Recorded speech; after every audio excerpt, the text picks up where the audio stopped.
Capítulo 7. Chacarillo. Manuel abrió los ojos, se desperezó y dedicó unos segundos a reconocer la habitación. Escuchó el sonido gutural de las gaviotas y percibió la húmeda y fresca brisa matinal de martes. Se refregó la cara con las manos, se levantó y se lavó la cara con el agua de la vasija. Luego se asomó por la ventana y el paisaje lo golpeó con toda su belleza, era inevitable mirar el omnipotente azul celeste del mar Caribe. Desde la torre donde estaba prisionero, el puerto era apenas un hormigueo de esclavos negros cargando y descargando bártulos en buques de extraña procedencia, la mayoría de ellos dedicados a la piratería. Pensó una vez más que era una pesadilla. Llevaba allí encerrado más de 15 días y nada le hacía creer que pronto terminaría su cautiverio. Tras desayunar frugalmente, 2 soldados ingleses golpearon a su puerta para llevarlo ante la audiencia pública. Mal vestido y enfermo, con fiebre y con su brazo derecho sin reacción, el mismo que había recibido el balazo en Suipacha, Manuel siguió a sus rubios cancerberos. Frente al tribunal, escuchó las acusaciones de sus captores. Lo incriminaban por el delito de piratería. Intentó defenderse, negar los cargos, explicar que no estaba en ese barco como tripulante sino como prisionero. Pero fue inútil. Los ingleses de Villa Montego, en Jamaica, estaban convencidos de que debía pagar por sus actos como bucanero. Manuel se las vio negras. Sobre todo cuando uno de los miembros del tribunal exigió con voz solemne y vigorosa la pena de muerte para él. Y otros 2 lo apoyaron con la misma vehemencia. Sentía ya la cuerda que le prometían esos hombres sobre su cuello. Y maldijo su suerte que lo exponía a terminar su vida, la de ese hombre que ayudó a liberar a Chile, que cruzó por primera vez los Andes con un ejército libertador, el héroe de Tucumán y Salta y que vertió 4 veces su sangre para defender a su patria, en ese patíbulo, alejado de su tierra, condenado por el delito infame de piratería. Tras escuchar los alegatos, Dorrego fue trasladado M93 nuevamente a su celda, donde esperaría el cumplimiento de la condena hasta el día siguiente. En esa habitación, Manuel pasó la noche más terrible de su vida. Todos sus sueños se desmenuzaban allí, en la profunda oscuridad de esa celda, quebrada apenas por la anémica luz de la luna. Sus anhelos políticos se desvanecían en lo alto de la torre de ese castillo de piedras, cuyas ventanas daban al Caribe. Y ese hombre lloró y bufó desesperado y maldijo una y 1000 veces en esa noche aciaga de ese mes de marzo de 1817 al dueño de su destino, al director supremo de las Provincias Unidas del Sur, a Juan Martín de Pueyrredón, que en otros tiempos había sido su amigo y ahora, por un capricho político, lo había condenado a este ostracismo que lo asomaba una vez más a la balaustrada de la muerte. Manuel supo por segunda vez que sentía un hombre ante la proximidad de la muerte. No era la primera vez. No iba a ser la última. A Manuel le esperaba otra jornada trágica, en la que no solo iba a saber qué se siente en el patíbulo. También sabría cómo es ser asesinado. Con el nuevo amanecer, a Manuel le llegó la certeza de que ese no sería el día de su muerte. Y así se lo confirmó el tribunal, que le redujo la pena de muerte por la de expulsión definitiva de la isla, bajo pena de ser ahorcado si volvía a poner sus pies en ella. Dorrego, literalmente, volvió a vivir. Y 3 días después partió rumbo a su nuevo destino, Baltimore, por entonces la segunda ciudad de Estados Unidos, que crecía frenéticamente al ritmo de la llegada de los barcos con el azúcar del Caribe. Allí iba a pasar los próximos 3 años de su vida, hasta su regreso definitivo a Buenos Aires. Una vez afincado en Baltimore, Dorrego debió hacer milagros para sobrevivir, ya que el poco dinero que llevaba consigo debió gastarlo en el pasaje de Montego a los Estados Unidos, y en ropa decente, ya que desde hacía unos meses, no vestía más que una camisa y un pantalón de dudosos colores y en precario estado. Pero, pese a su brazo derecho semiparalizado, consiguió empleo como artesano y obtuvo el primer respiro en los últimos 6 meses, exactamente desde el 15 de noviembre de 1816 cuando fue aprisionado por orden directa, sin juicio previo, del director supremo. En esos menesteres estaba cuando su vida en Baltimore se hizo más apacible, gracias a la ayuda económica de un alma sensible, como la llamó Dorrego para dejar su identidad en el anonimato, que le enviaba desde su patria los fondos necesarios para su subsistencia. Y a mediados de año, Manuel pudo quitarse el puñal que le revolvía el pecho desde que había partido del puerto de Buenos Aires. Durante los últimos meses había vivido una verdadera odisea, como el astuto y elocuente Ulises, pero lo 94 que más lo atormentaba era no saber por qué Pueyrredón había decidido detenerlo y condenarlo al ostracismo. Una carta le iba a explicar detalladamente todas las acusaciones que pesaban sobre él. Y, paciente, Manuel iba a escribir su alegato en sus cartas apologéticas, en las que iba a narrar sus penurias en el viaje rumbo a Baltimore y, sobre todo, echar por tierra una a una todas las acusaciones de sus enemigos políticos. De regreso de la campaña de la Banda Oriental, a mediados del año 1815, Dorrego vivía en Buenos Aires una suerte de pequeño romance con la política local. De a poco se transformaba en el referente de un pequeño grupo de porteños que se diferenciaba del poder local en manos de los directoriales, es decir, de la clase dirigente, los buenos vecinos, la élite dominante vernácula. Sin embargo, todavía las divisiones no eran lo suficientemente claras como para que las amistades y las lealtades estuvieran bien delimitadas. Comandante del Regimiento número 8, con sede en Buenos Aires, hasta julio de 1816, Dorrego fue enviado rumbo a Santa Fe junto a Díaz Vélez para contener a las tropas artiguistas al mando del gobernador Vera. Allí, sitiados por el enemigo montonero, ambos jefes porteños recurrieron a todos los métodos a su alcance para repeler los ataques. Los santafesinos los acusaron ante el gobierno central por los estragos que habían cometido en la defensa de la ciudad, y Pueyrredón, recién arribado al cargo de director supremo, intentó conciliar y, desautorizando la invasión de los porteños, ordenó que las tropas regresaran a Buenos Aires. Pero, debido a las constantes conspiraciones de Tagle, su relación con Manuel había llegado a un punto sin retorno. El primer mandatario le ordenó a Dorrego que dejara sus tropas en Pergamino y bajara solo a la ciudad. Manuel seguía sin ser un oficial sumiso, es cierto. A esa altura de los acontecimientos, ya se había peleado con el inspector de armas del ejército, el teniente coronel José Gascón, había discutido con Tagle por cuestiones políticas y venía dispuesto, también, a plantársele al propio Pueyrredón, ya que su situación no tenía salida. Con el ceño levantado, Manuel pensó hasta el cansancio cuál podía ser la solución a su encrucijada política y personal. Hasta que un anuncio del gobernador de Cuyo, José de San Martín, que informaba sobre sus 95 planes de emprender el cruce de los Andes, le dio la coartada perfecta: iría con su regimiento a alistarse en el Ejército Libertador. Desde Santa Fe le escribió una carta a San Martín, en la que se ofrecía para integrar el ejército con su regimiento. La oficialidad del 8 había avivado a su jefe cuando le comunicó la idea de trasladarse a Chile, y en un tono más personal le preguntó si no había rencores luego de los sucesos de Tucumán. El vencedor de la trifulca de San Lorenzo, echando por tierra todas las especulaciones sobre su animadversión contra Dorrego, le contestó: créame que soy ingenuo en medio de mis defectos, la venida de usted me es de mayor satisfacción, trabajaremos juntos y yo le acreditaré que soy su amigo sincero y que sé apreciar su valor y talento. Apenas regresó Dorrego a Buenos Aires, pidió su relevo del mando de tropa, pero el director supremo se lo negó, no sin antes recordar para sí, ya lo había conocido en el norte, la indisciplina y la irascibilidad del joven coronel. Y si bien, esta vez, las cosas no pasaron a mayores, ambos tomaron nota de la peligrosidad del otro. Aceptado por San Martín en el ejército de norte y con el aparente acuerdo con Pueyrredón, que, en un primer momento, vio con buenos ojos que un hombre de la popularidad de Dorrego se alejara hacia otras geografías, Manuel comenzó los preparativos para el extenuante viaje a Mendoza. Su regimiento, apostado en la chacarita de los colegiales, estaba listo para emprender la travesía. Ya había alquilado una casa en Mendoza y el coche que iba a trasladar a su familia. Nada parecía interponerse en el reencuentro entre dos de los hombres más brillantes, uno por método y estrategia, el otro por intuición y coraje, del ejército republicano. Pero las cosas no iban a ser tan sencillas. Manuel nunca había sido un hombre de buena estrella. Las órdenes de su padre le habían negado la gloria en las invasiones inglesas, las intrigas militares, en el ejército del norte, y las conspiraciones políticas, la posibilidad de que su nombre fuera inscripto entre los libertadores de América. Pero, para ser más exactos, él siempre había ayudado a esa suerte adversa con su carácter impulsivo, tenaz, honestamente implacable, que lo colocaba siempre en el centro de todas las escaramuzas. El enfrentamiento con Gascón crecía día a día.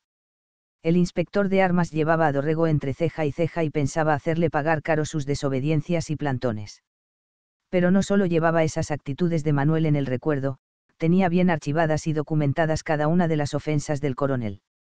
El 17 de octubre de 1816 presentó una nota en la que solicitaba que su adversario fuera separado de su cargo, Lo acusaba de no haberlo obedecido cuando le exigió la entrega del cabo Juan Fernández, lo que era entendido, lisa y llanamente, como una insubordinación, de 96 no haberle dejado revisar las tropas que debían partir para Mendoza y de haberlo ofendido en una de las comunicaciones. Y era verdad. Dorrego, con su estilo socarrón y burlesco, le había escrito, cuando la inspección oficiase al coronel del número 8 con el decoro que su clase y servicio le hacen acreedor, pues se halla en la clase de coronel en premio a sus continuas campañas, no como otros, que han llegado a la misma sin haber visto al enemigo, entonces será contestado y cumplido lo que quiso prevenirle en los oficios anteriores, he leído sus oficios sabiendo acomodarla a nuestras costumbres, país y circunstancias. Sin ser un ciego observador hasta de sus comas. Dorrego era furibundo. Gascón, herido en su orgullo, juró destruir a ese desobediente y altivo coronel que osaba desafiarlo.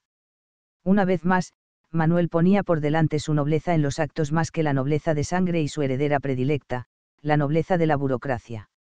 Él encarnaba la autoridad de hecho, la legitimidad real, no la legalidad inocua de quienes no habían demostrado en el campo de batalla su mandato. Pueyrredón no lo dudó más. Tenía la excusa necesaria para quitarse de encima a ese hombre popular y reconocido que podía hacerle frente de igual a igual, no solo en el terreno militar sino también en el político. Buenos Aires era un caldo de conspiraciones y todos los dedos acusadores recaían sobre Dorrego, Moreno, Soler y Pedro Agrelo, entre otros. Un día antes de salir rumbo a Cuyo, el 22 de octubre, un golpe seco contra su puerta sorprendió a Manuel. Distraído y confiado, franqueó la entrada y se encontró con los enviados del gobierno, con los fusiles en alto, apuntándole al rostro. El jefe de la partida le dio la orden de alto y le informó que quedaba detenido por orden del Directo Supremo. Dorrego intentó resistirse pero fue doblegado y llevado a los empujones por las calles de la ciudad hasta el Bergantín 25 de mayo, donde quedó absolutamente incomunicado sin que nadie le explicara las razones de su detención. La comunidad política se vio sacudida por el escándalo.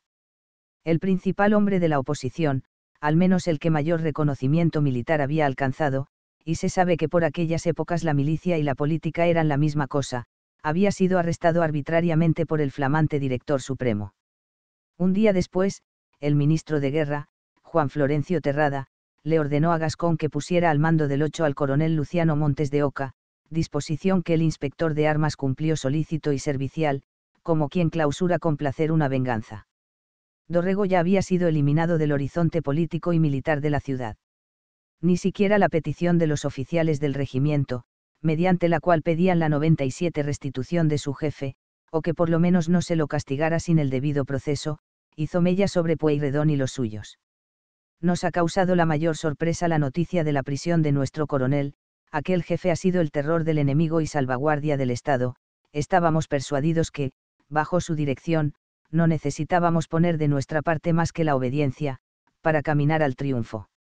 Con tan lisonjeras y halagüeñas ideas, nos preparábamos a partir con él para escarmentar a los tiranos, cuando llegó a nuestros oídos la desgracia, decía el documento, que demostraba la alta estima que sus propios subordinados, principio máximo de legitimidad de un jefe, sentían por Dorrego. Gascón, obnubilado, intentó detener e incomunicar a 4 oficiales de ese regimiento bajo la acusación de cómplices en la supuesta conspiración contra el directorio. Pero la maniobra falló, porque el suspicaz coronel no pudo demostrar la existencia del complot, y mucho menos, la participación de los oficiales en esa acción que solo cabía en la imaginación de Pueyrredón y los suyos. Pero el día 13 de noviembre, un artículo aparecido en el periódico Crónica Argentina, editado por el grupo de Moreno y Agrelo, embarró la situación política de Dorrego. La nota se titulaba Plan de Defensa y era un análisis de situación sobre la posibilidad de un ataque contra Buenos Aires, cargado de sarcasmo hacia Pueyrredón. El escrito, que demostraba un gran conocimiento de la materia por parte del autor, citaba ejemplos históricos y diferentes estrategias militares. No estaba firmado pero no había dudas, en algún momento previo a su detención, Manuel Dorrego había elaborado ese texto. El escrito era una advertencia política para los supuestos atacantes de la ciudad que, aunque no eran identificados, nadie dudaba de que se trataba de los portugueses, que estaban prestos para invadir la banda oriental. La acusación, que subyacía detrás del artículo, era que el gobierno había entrado en negociaciones con el imperio y que Buenos Aires podía ser ocupada por los lusitanos. Pero lo más ofensivo para el director supremo era el final de la nota: tales, según creo, deberán ser nuestros preparativos, y aunque al cobarde y tímido pareciesen demasiado severos, en esta dureza se encuentra la verdadera piedad. Por mi parte, más apetezco dejar de tener casa, quinta, chacra, etc., y vivir, que tenerlas y ser ahorcado por traidor al rey. Pueyrredón, dueño de casa, quinta y chacra, estalló en cólera. 2 días después de la publicación de la nota, el director supremo decretó la deportación para siempre de Dorrego.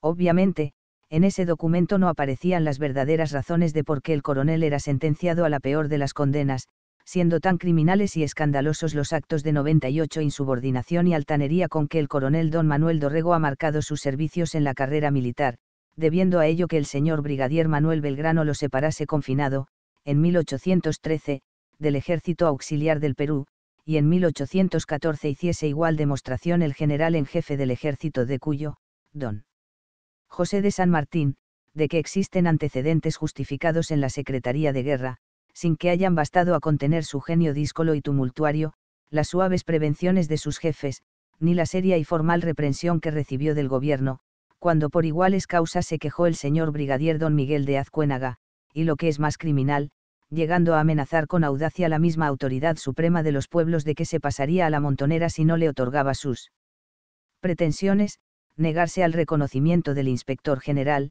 y por último, haberme protestado con la mayor osadía, que consentiría primero ser fusilado que continuar sirviendo bajo las órdenes del general del Ejército de Cuyo, a que estaba destinado, a más de otros gravísimos incidentes que reservo y de que daré cuenta al soberano Congreso Nacional, he creído, pues, un deber preciso de mi autoridad, castigar ejemplarmente, extrañando para siempre a don Manuel Dorrego.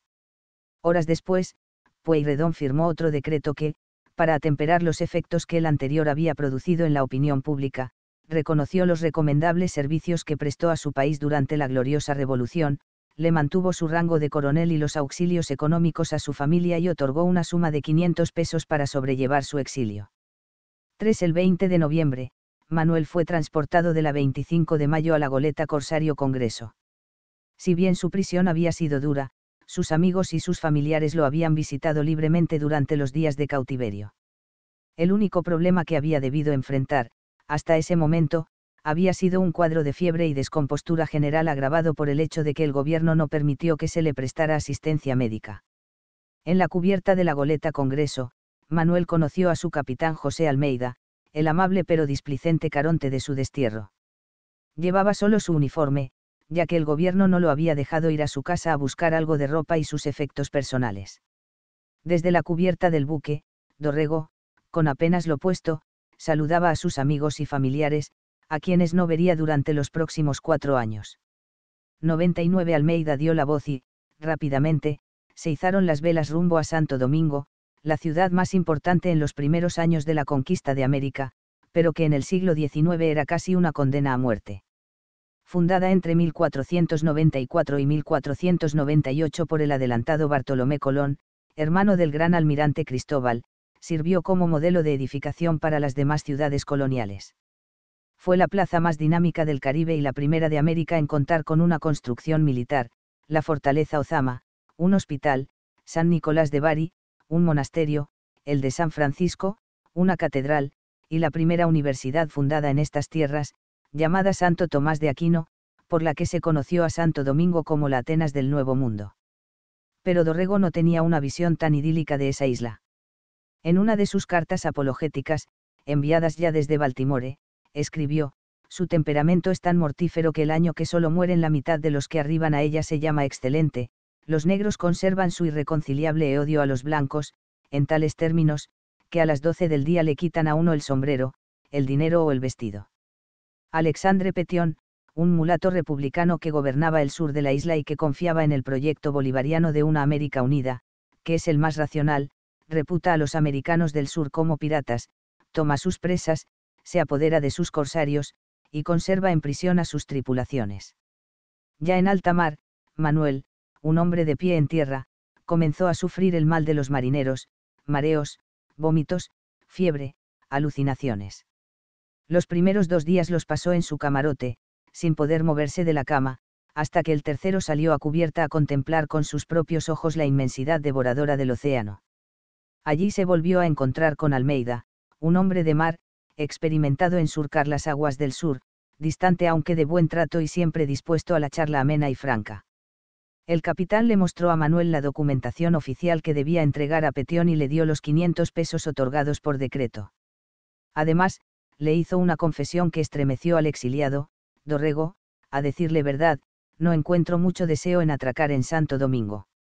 No solo por la fiebre amarilla, sino también por la política de Petión, no sé si entiende, le dijo a Manuel, quien comprendió rápidamente que el temor de Almeida se debía simplemente a que no tenía la menor intención de dejarse encarcelar por su práctica de corsario en las costas del Caribe. La incertidumbre acechaba a Manuel. Su vida había cambiado absolutamente. Había quedado todo patas para arriba. Estaba en un barco pirata, formaba parte de su tripulación y estaba a merced de las aventuras navales que dispusiera su capitán corsario.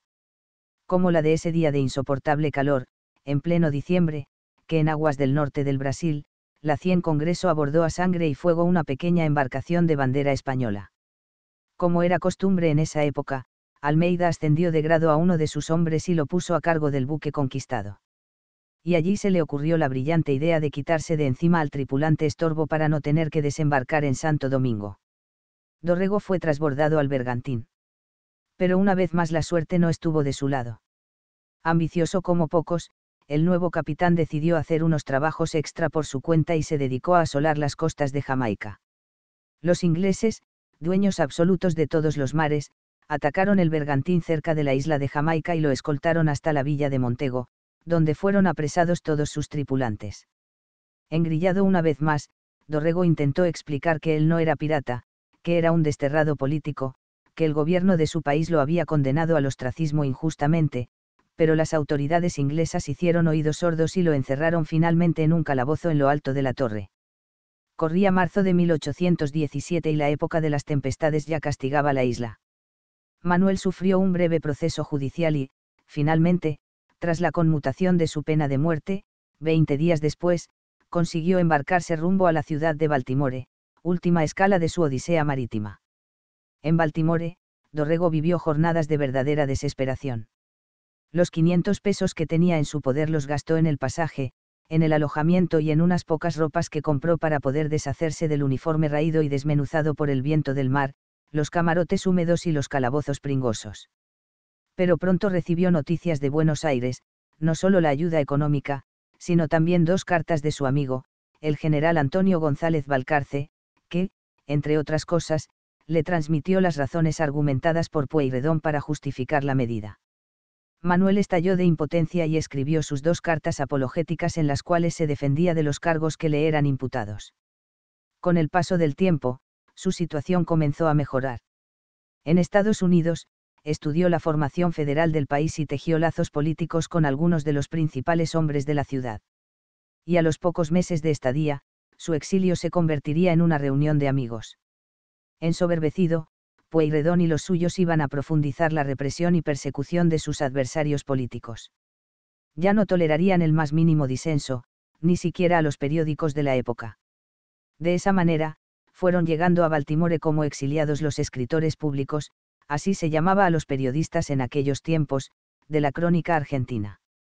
En la pujante ciudad estadounidense se encontraron Manuel Moreno, Domingo French, Manuel Vicente Pagola, Pedro Agrelo, Vicente Pazo Silva, Eusebio Valdenegro y Feliciano Chiclana, muchos de aquellos que apenas unos 101 años después, en 1830, cuando pudieran volver a su patria, formarían el primer partido popular de la Argentina.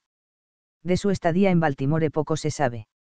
Un par de anuncios en los principales diarios locales criticando las acciones del director supremo y una leyenda, imposible de confirmar, que cuenta cómo una tarde Manuel pudo saber su destino.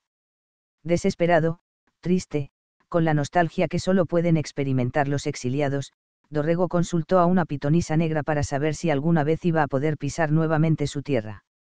La mujer, de pechos abundantes y abdomen rollizo, lo miró espantada con sus ojos negros café y le auguró inequívoca: usted va a llegar muy lejos en su país, al primer puesto, pero su fin será funesto.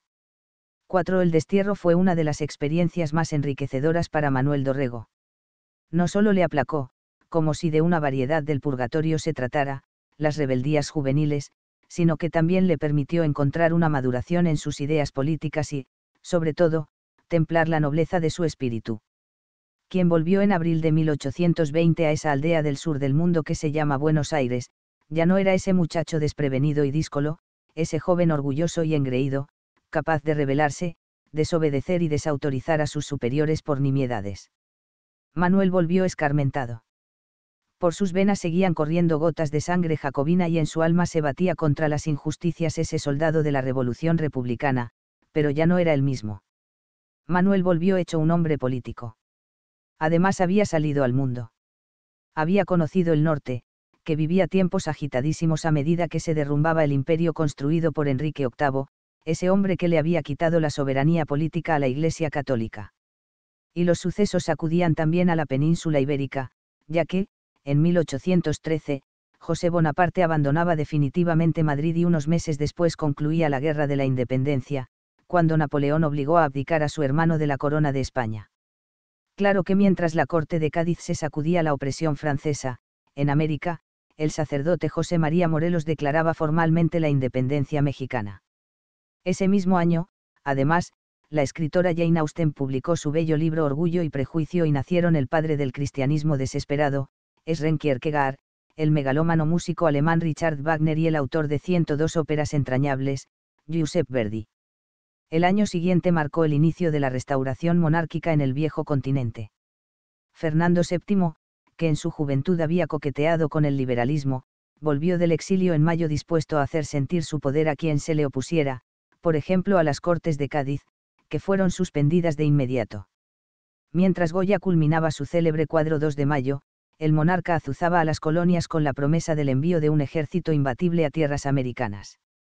En el inicio del año 1815, Napoleón emprendió la romántica intentona napoleónica conocida como los 100 días, que concluyó con la devastadora derrota de Waterloo el 18 de junio, una semana después de que finalizara el Congreso de Viena, algo así como la internacional restauradora de aquellos tiempos.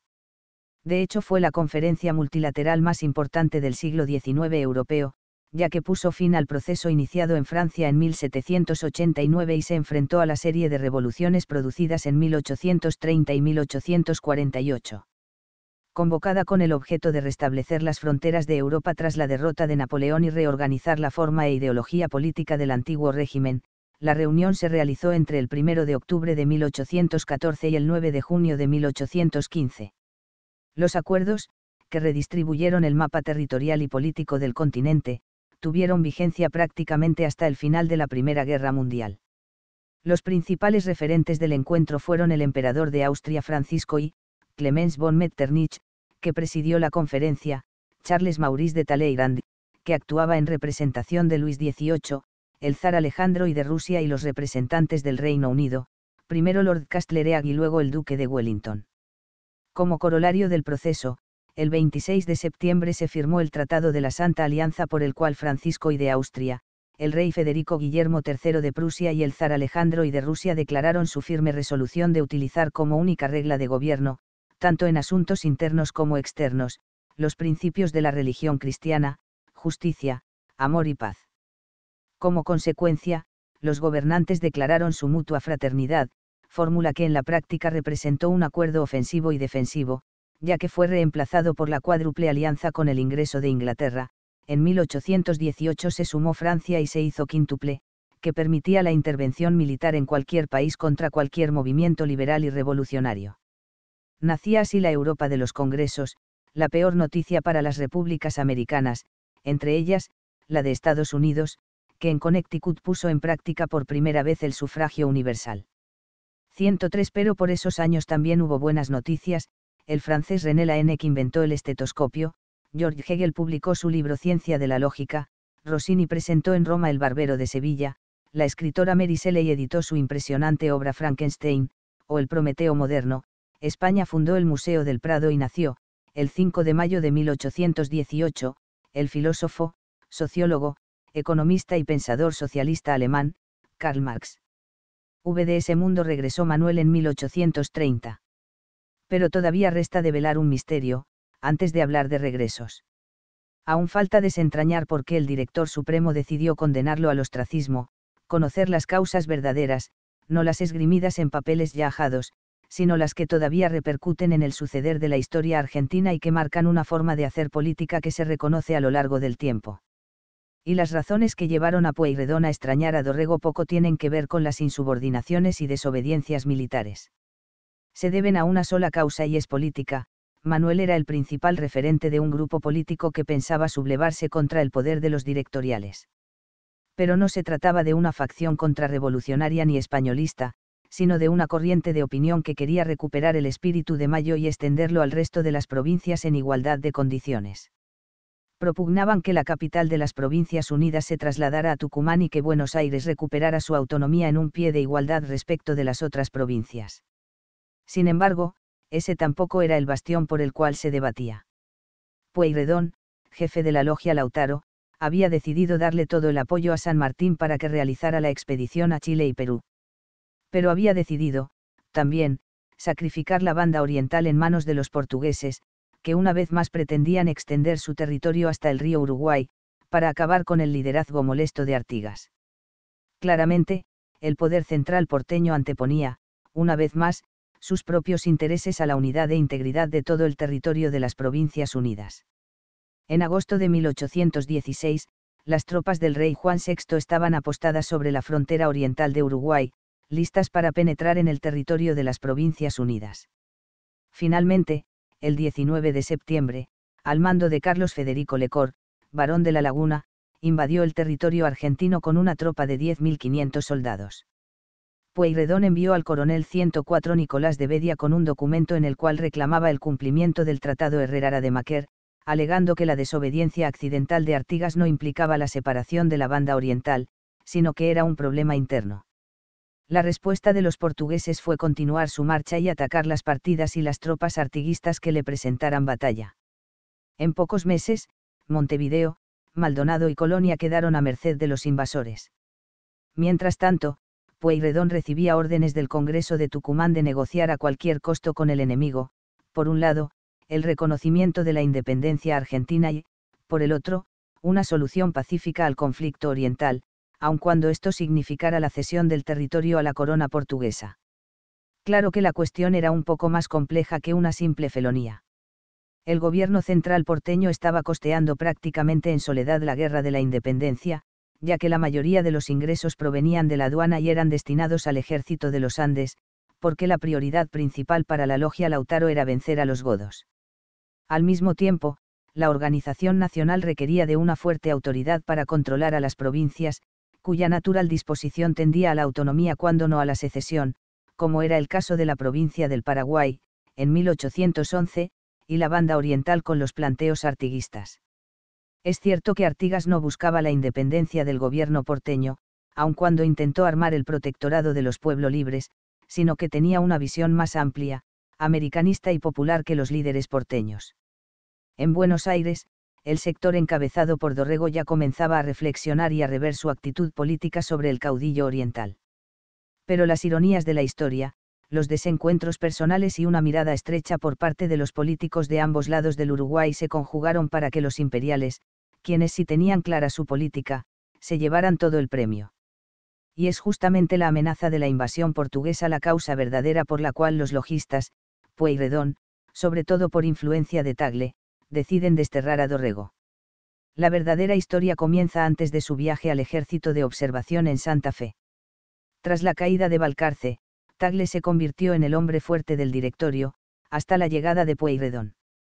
Hábil y astuto, amante de las conspiraciones y las intrigas, Tagle era conocido como el Maquiavelo sudamericano y protegía políticamente a Dorrego ya que ambos compartían la necesidad de que Buenos Aires buscara su propia autonomía. Pero una tarde, Tagle cometió un error. Abrió demasiado su boca y confió en la astucia política de Manuel sin medir el verdadero temperamento y, sobre todo, las convicciones patrióticas del 105 joven coronel. Sentado a una mesa, con esa vanidad trepada a los ojos que tienen los hombres que gustan de ver triunfar sus intrigas políticas, le confió al coronel su nuevo plan estratégico. Manuel, ha llegado el teniente coronel Juan Pablo Luna y con él los pliegos. Un hijo de Andrés García los conducirá ahora al Brasil y los pondrá en manos de su hermano. Debe usted estar contento, pues los portugueses no esperan más que se designe el tiempo para dar por tierra con Artigas y tomar posesión de la banda oriental. Yo soy el único agente de este importante negocio, que no gira por secretaría. Se nos ordena, como medida de precaución, el alejamiento de los que se presumen dispuestos a oponerse, a Soler. Por ello, luego de que venga el nuevo director, se lo destinará a la campaña de Chile. Si usted quiere estarse con su señora en la provincia de Buenos Aires, no tiene más que decirlo. Manuel se encapsuló en un silencio hosco y se quedó atónito unos segundos. No podía creer lo que sus oídos habían escuchado, no daba crédito a lo que él consideraba la peor de las perfidias, la traición a la patria. Comprendió que Tagle lo consideraba parte de la conspiración solo por haber combatido contra el caudillo oriental. Entonces, antes de quedar como cómplice de la maniobra política, sintió que debía interceder, que debía impedir que se produjera esa infamia y lo hizo impulsivamente, enceguecido, encolerizado. Clavando sus ojos en Tagle, se puso de pie y le espetó: ni usted ni el director ni el Congreso tienen poderes para entregar el suelo patrio al extranjero. Ningún bien puede esperarse del contacto con los portugueses. Yo creo eso tan perjudicial, contraproducente, fuera de orden, que aunque los mismos pueblos quisieran esclavizarse, me opondría a tan miserable designio. La conversación terminó abruptamente con la llegada de un desconocido que obligó a Dorrego a callarse para no develar el plan de Tagle. Pero se retiró decidido a impedir que se cumpliera la estrategia de los directoriales de desmembrar a las Provincias Unidas del Río de la Plata. Convencido de que la omisión era un acto de complicidad, se reunió con el coronel Manuel Pinto, a quien le comentó lo sucedido e intentó persuadirlo de realizar una acción conjunta para impedir la felonía. Pero Pinto no tenía la entereza ni el coraje de Manuel y prefirió contestarle con evasivas. Desanimado, Dorrego continuó buscando ayuda para impedir la entrega de la banda oriental. Al volver a Buenos Aires de su breve campaña a Santa Fe, reanudó su agitación política para impedir que se desarrollara el plan de los directoriales. Pero el peligro era ahora mucho mayor. Tagle no estaba solo, Pueyrredón ya se sentaba sobre el sillón del 106 director supremo. Manuel se enfrentaba, y no se amedrentaba, contra el mayor poder político de la República. Pero ese poder no era simplemente nominal. Era económico. Y no era nuevo. Ese andamiaje estaba afincado desde los tiempos de la colonia. Manuel, ese don nadie, hijo de un comerciante portugués, debía medirse con los capitostes del régimen colonial devenidos en republicanos, gracias a las circunstancias políticas europeas. En una primera etapa de la revolución ellos habían debido soportar los exabruptos ideológicos de los Mariano Moreno, los Juan José Castelli, los Bernardo de Monteagudo, pero desde 1816, el decreto del 1 de agosto de 1816 que anuncia el fin de la revolución, principio del orden, reconocimiento, obediencia y respeto a la autoridad soberana de las provincias y pueblos representados en el Congreso, la clase dominante colonial se había hecho cargo de los resortes del Estado para impedir que se profundizaran las reformas liberales. Para eso era imprescindible quitar del escenario político a aquellos que pregonaban mantener despierto el espíritu de Mayo.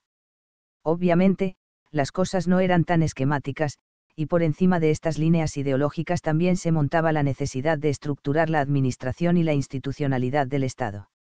Pero en términos generales, el Congreso de Tucumán, más allá de la declaración de la independencia que aparece como una continuidad lógica de Mayo y que debió ser fogoneada insistentemente por hombres como San Martín y Belgrano, significó el fin de la revolución y la instauración del principio conservador del orden. De un orden social muy similar al de los tiempos de la colonia. Manuel, hijo de la burguesía comercial vernácula, republicano, liberal y patriota, se iba a convertir en el principal escollo de esa clase dominante. Y el destierro iba a ser, simplemente, la primera consecuencia de su accionar político. Pero si la infidencia de Tagle es la razón primera que inicia el camino del destierro hacia Baltimore, hay una reunión secreta entre Pueyrredón y Dorrego que es la causa final de ese exilio. El 10 de octubre, apenas unos días antes de su detención, ambos hombres se encontraron en el fuerte a discutir de política y, tras ese cónclave, el director supremo se convenció de la peligrosidad de su adversario. Manuel, por su parte, ya sabía que las opciones de su interlocutor eran enviarlo a Chile o desterrarlo para quitarlo de en medio. En esa entrevista hubo un fuerte desencuentro entre ambos que no suturó jamás. La conversación comenzó con una humorada, Pueyrredón le dijo que el gobierno no tenía fondos para proveerle un coche para trasladar a su familia a Mendoza. Váyase en carreta, amigo, le dijo el 107 director, a lo que Manuel le contestó, bueno, entonces, parece que es mejor ser montonero, que ellos sí tienen muchas vacas a su disposición. Pero poco a poco la velada fue convirtiéndose en una guerra dialéctica donde ambos contendientes se midieron y ya no tuvieron dudas de las intenciones del otro. Como si fueran dos gallos de riña, Manuel tiró el primer picotazo al referirse a la intención de coronar un monarca portugués, a lo que agregó, señor director, siendo que vuestra excelencia me haga comparecer con semejante hecho, yo creía que se trataba ya de imponerme un castigo a que estoy condenado por mi patriotismo, y me agradaría más la franqueza que los dobleces para llegar al fin que vuestra excelencia desea. Pueyrredón sopesó la brutal honestidad de Dorrego y replegándose en la hipocresía de los buenos modales, contestó con mesurada parsimonia, extraño muchísimo, coronel, que usted hable de castigos contra su patriotismo, cuando el jefe de Estado lo llama a usted precisamente para pedirle que coopere a la más grande empresa de guerra que hasta ahora se haya tentado para cambiar en un día la situación lamentable en que nos hallamos. Es, señor director, que yo veo los enemigos de Buenos Aires mucho más próximos que los realistas que ocupan Chile. Es lástima, respondió con una sonrisa irónica Pueyrredón, que un hombre de tantos talentos como usted tenga la vista tan corta, coronel.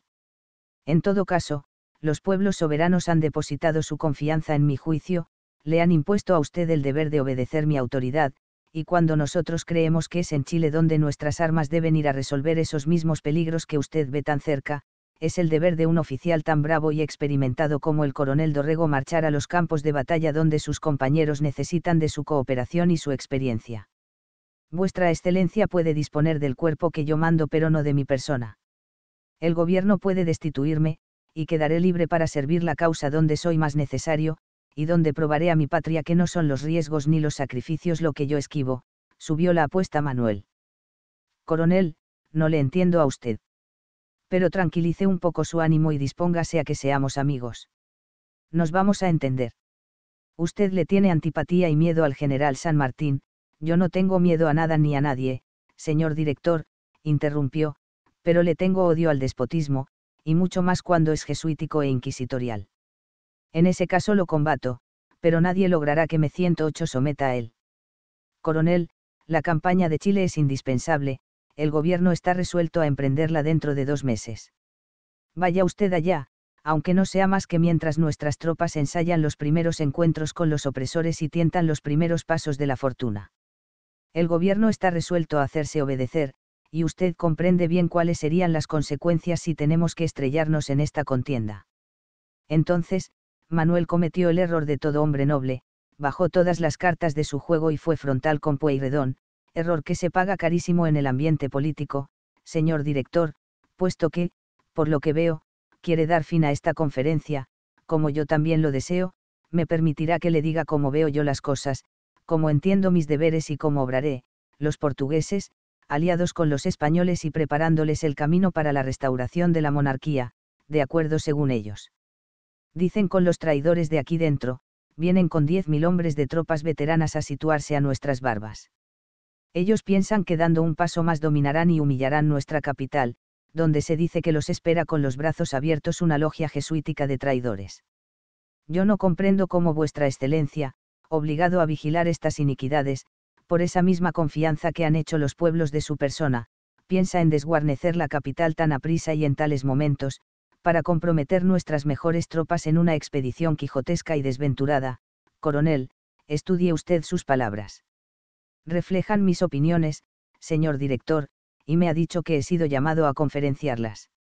La expedición me parece pues aventurada cuando menos, y por bien que salga, su resultado será que no vuelva, para la defensa de nuestro país, un solo soldado de los que vuestra excelencia mande a Chile. O serán exterminados, o servirán para entronizar allá con las bayonetas el despotismo insoportable del señor general San Martín. Noto, vuestra excelencia, que se impacienta al escucharme. No, coronel, deseo oírle a usted hasta el fin, en ese caso, diré a vuestra excelencia que el gobierno no debe extrañar la profunda inquietud y la desesperación en que nos encontramos los patriotas al ver estas cosas. No es posible que dejemos sacrificar la patria a nuestra vista, y que crucemos los brazos para que nos amarren. La alternativa frente a la que estamos es cruel. Yo declaro, señor, que nunca he de hacer armas contra el gobierno con los soldados que el gobierno ha puesto bajo mis órdenes. Pero declaro que si vuestra excelencia insiste en que marche a Mendoza, puede nombrar desde luego otro jefe para el batallón porque yo no iré con él. 109. Lo he oído a usted con suma atención, señor coronel, y lamento que un oficial tan importante esté sujeto a estos delirios. Lo he llamado porque el gobierno y el general San Martín deseamos que usted coopere. Gracias, gracias, interrumpió sarcástico Manuel. Yo no aceptaré, señor, tanto favor y está todo dicho. Usted se olvida, coronel, de que habla con el jefe del Estado, y que también tiene el deber de recordar que habla con un hombre que ha sido su jefe al frente de los enemigos. No recuerdo en cuál campo de batalla habrá sido eso, señor director, dijo con desprecio Dorrego, olvidando que hablaba con el héroe de las invasiones inglesas. Mis charreteras no son sino las de un coronel, pero no las he ganado convoyando cargas, sino grado a grado en acciones de guerra en que no recuerdo haber tenido jamás el honor de ver a vuestra excelencia. Pueyrredón entendió que no había posibilidad de reconciliación. Sonrió con acidez y con la furia en los ojos de quien está preparando ya su venganza, le ordenó ásperamente: el coronel Dorrego puede retirarse. Manuel había cometido el error más grave de su vida. Seguramente, muchas de las cosas que había dicho no las pensaba con sinceridad, sobre todo, aquellas dirigidas a San Martín, a quien apenas un par de meses atrás él mismo le había solicitado el ingreso en el ejército de los Andes.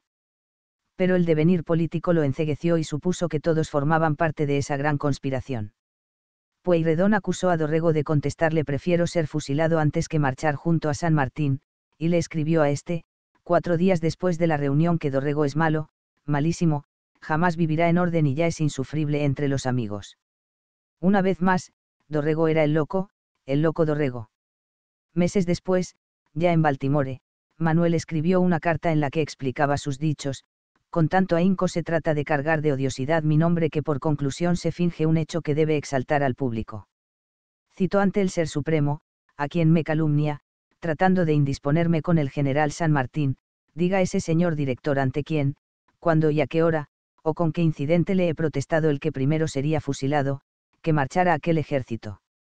Recaigan las maldiciones del cielo, hasta la última generación del que aquí hablase falso. Finalmente, transcribe el cruce de cartas con el general, lo que según él, aclararía las cosas. A Pueyrredón no le fue fácil defender el destierro de Dorrego y fue amonestado por el Congreso de Tucumán, que luego de un debido proceso reconoció que no había causas verdaderas que justificaran esa medida. Pero el director supremo no se amedrentó y continuó con su política de 110: condenar a los opositores al ostracismo. Fatal y proféticamente, en sus cartas, Manuel concluye con una mirada lúcida sobre la América Latina y sobre su rol como político en ella: pero si tan infausta es mi estrella, lo que no creo, que no se me haga justicia, la posteridad imparcial, las generaciones futuras me contarán en el número de los mártires de su libertad e independencia. Y solo me acompañarán las tristes ideas, que en la presente época, en la América del Sur, a la tiranía han sucedido las pasiones, los resentimientos particulares, el espíritu de facción, el interés individual, y por consiguiente, que la libertad huye de nosotros, y que se dan pasos retrógrados hacia la esclavitud.